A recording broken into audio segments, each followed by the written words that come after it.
Good afternoon, Sean here from Mountains Garage. It's the end of a day, it's a Monday. I'm going to do a quick video. I'm going to call it a shop life video because I got a few things to cover. But mostly people have asked about the twin turbo Monte Carlo, so I'm going to touch on it briefly. I haven't talked about it too much on the channel. It's kind of a project that I just haven't included it. I'm almost done. I think I've mentioned I'm pretty happy about that. It's a long road to get to where we're at. But first, a couple other things. I haven't added them up. A lot of parts online, both locally through like Marketplace, used to be Craigslist, and now everybody goes to Marketplace. And online, because online you're paying with PayPal through your credit card. So if anything goes wrong, I know everybody complains about the PayPal fees and the eBay fees, but they'll get your money back. If you've actually been wronged, you'll get your money back.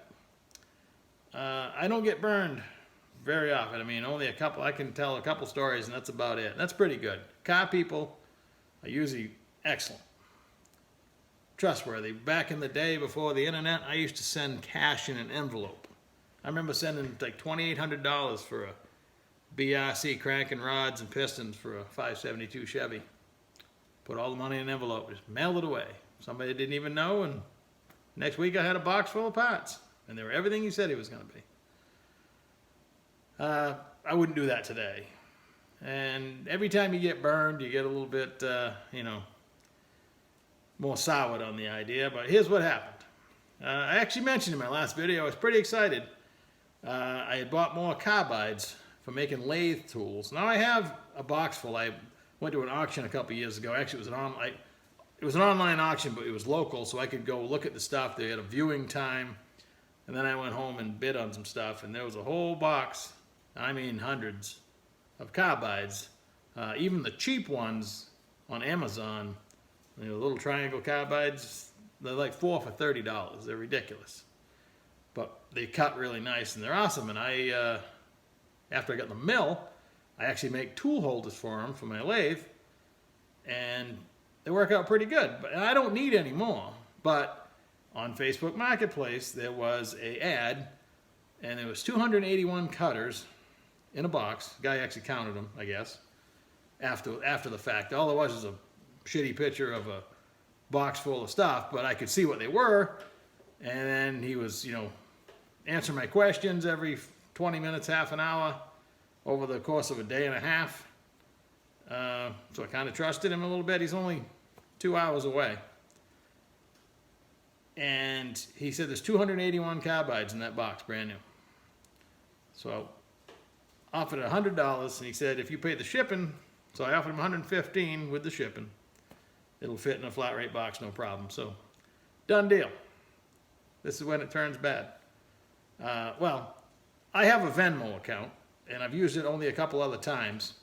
And I actually didn't know the rules, didn't take time to figure it out. If you're hearing this first, let me tell you. Venmo is to send money to people you trust. And they're not going to help you. They're not going to get your money back. They don't care if you've been wronged. They don't care if you don't get your stuff. It was only a month and a half ago I was talking about that shifter I bought. I sent the money to the wrong Venmo account. I even got my money back, sent it to the right person, no problem. It's only the third time I've ever used it. Could be the last, because this dude, I should give you his name, and if I was that type of person, I'd be holding his picture up, which, for $115, how much you want, how big a war you want to start, but am I mad about it? Yeah. So I send the money to his girlfriend. He gives me his girlfriend's information. In fact, I even send a text back making sure it's the right girlfriend, because that's what happened last time. And I sent him $115. He says, thanks a lot. I'll get you tracking information tomorrow. That'll be 2 weeks Wednesday. Nothing but crickets. I can see he's been online. He's not dead. Won't respond to messages. Won't do anything. I just want my carbides. I was really excited about them. I'm glad. I guess I wouldn't have gambled much more than that. I mean, I bought a lot of more expensive stuff, but typically, at some threshold, you're doing it in person. It just sucks, but people suck sometimes. Most of them don't. This one does. This guy, I wouldn't consider him a car guy because he was selling some tools he didn't know anything about. Had some sob story about his father passed on and this stuff was left to him, and I don't believe a word he says at this point. Whatever. Moving on. So back to the Monte. Almost 2 years ago. Be 2 years ago in November. I had advertised a old hot rod body for sale, and this dude came over to look at it. We were going to do some trading. We didn't make a deal. But in the 20 minutes that I knew him, I felt comfortable enough, and we made a deal. He does body work, and he wanted a single turbo LS motor in his Monte SS. And for that, he's going to put a quarter panel on my 71 Nova from California. Pretty much rust-free, but it had a terrible quarter panel replacement. I mean, they just put the old one on over the new one. The new one on over the old one. It wasn't even a new one. It was a used one over the used one. And the rest of the car, while it has no rust, it was that awful cream color. And it didn't have it had more, you wave at it, it waved back at you. It had a lot of dings and dents. I was never going to paint it. It was perfect the way it is. My entire life I've wanted a beautiful paint job, and now I don't. And I'm going to get a beautiful paint job. I've seen pictures of it. I haven't seen it in real life yet. So fast forward, I got cancer. He had a baby. I think I've told this whole story. The time got away from us. He wasn't making any more progress than I was, but I had the single turbo 5.3. I was starting to build the piping for that, and he sent me some pictures of my car painted pretty much, or within days of being painted and then painted. And then we decided to start over, completely change the plan on his car. And now it has he was keeping the 204R and the 7.5-inch rear end before. And now it was going to be a twin turbo 6-liter. I was going to build him a turbo 400, which I did, and install that, swap that over. Still has the 7.5-inch rear end. The car itself pretty much needs a complete restoration, but I guess my work's going to be complete, and you can just take that out, fix the car, and put it all back together again, I guess. But it'll run this week, I hope, and it'll be gone, and I'll have my Nova back. I haven't seen it. I'm excited to get it back, and that'll be a fun project. I don't know what I'm going to put for a motor. I have many motors and transmissions and stuff like that, and I sit around and think about it, and I keep changing my mind. And I'm trying not to build a race car out of it, but before it went to get painted, the summer leading up to it, I had already put a 9-inch Ford and Caltrax. It already had subframe connectors. I have another Nova. You've seen it, the gray one. That's more race carish. I can't help myself. I just want one to drive, and I wanted an old beat up one, but I messed up on that. So I've been really scrambling and working on the Monte as much as I possibly can all summer, but it takes, there's a lot of things to do. As you know, it takes forever, especially if you want it to come out fairly decent. I also did summer camp all summer for my son, and now I'm into homeschooling again, so I'm up at 6 out in the shop for about 3 hours, 9 to 1. We do school pretty much, and then I'm back in the shop in the afternoon. I've been sneaking in weekends, a few hours here and there because, it's a pandemic. We're not really going anywhere, doing anything, so we're home anyway. Might as well get this thing done. I ran the fuel system last week. I ended up using 3/8 nylon and assembled it with my little Cool Tool adapter. I think I showed you the video on the push lock, which I had planned on using. But I also bought all this nylon push together stuff and the adapter for the Cool Tool. Let me tell you, that thing's cool. It's portable. You can take it right up in the car. Works really good.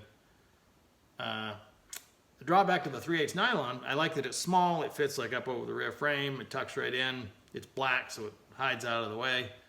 The 3/8 push lock, -6 push lock hose is really big, but the nylon is tiny. Still the same ID, obviously. But they don't make a not 3/8 nylon to -6 adapter, because I had a -6 fuel pump I wanted to mount external on the frame with a filter. you can't mix them, so I ended up putting a pump in the tank.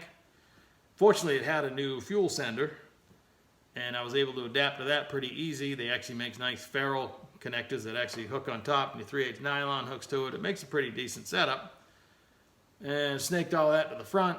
Tested that last week. Now we're into wiring and coil mounts and stuff like that. Today I'm building coil mounts because there's a lot of stuff under there, and the coils pretty much have to hang in midair unless you want to put an adapter harness to put them somewhere else. But the harness I bought a harness on eBay. I was going to do it myself, but it takes me forever. I can't just feed the power to the wires I need and leave all the old stuff there. I strip them all apart and I solder everything. It takes me a day and a half at least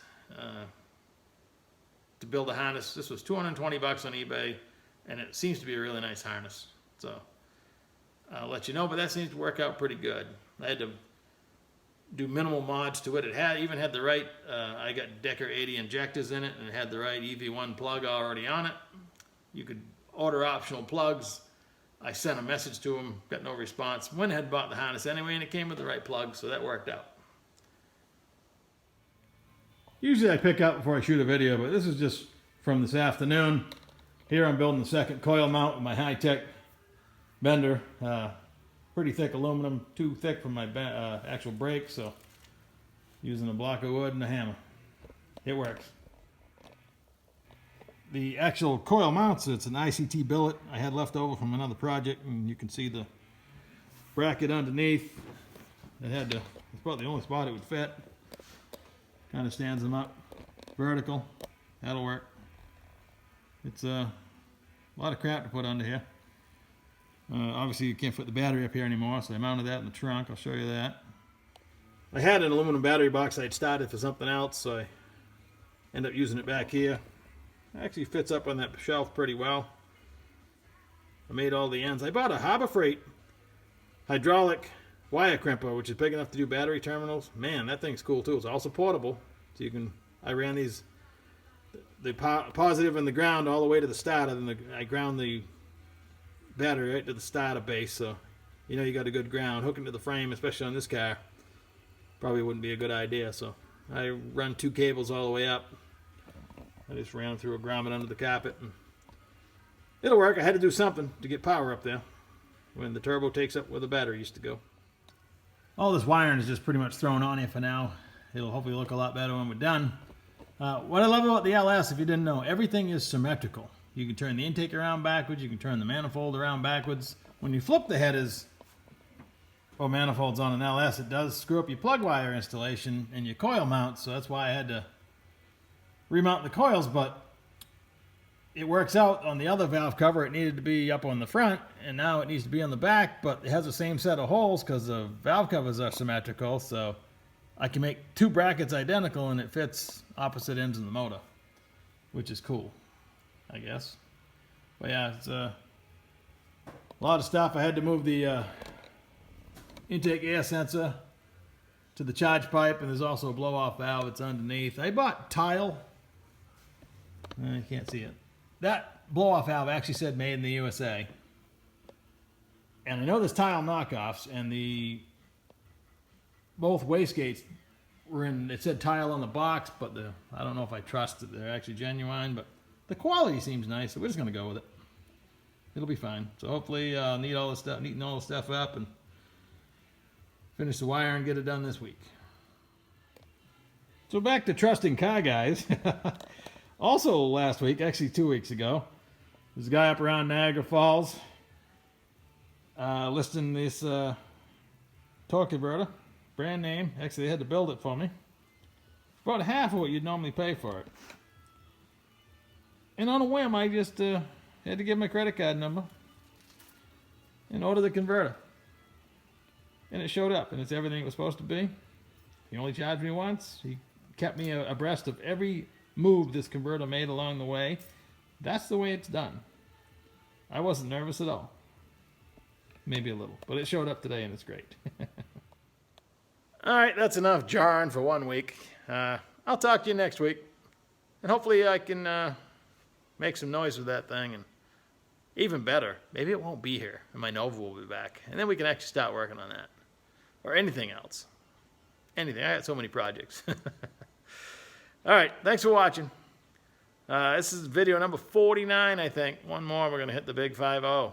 I promised a video a week in January, and I think I'm ahead of schedule. Not bad. And I'm this close to 500 subscribers. Now, some people, if you're famous, they start a YouTube channel and they got like 1 million viewers in 2 weeks. I'm not famous. Nor do I want to be, I guess. Y'all have a nice evening. Bye-bye.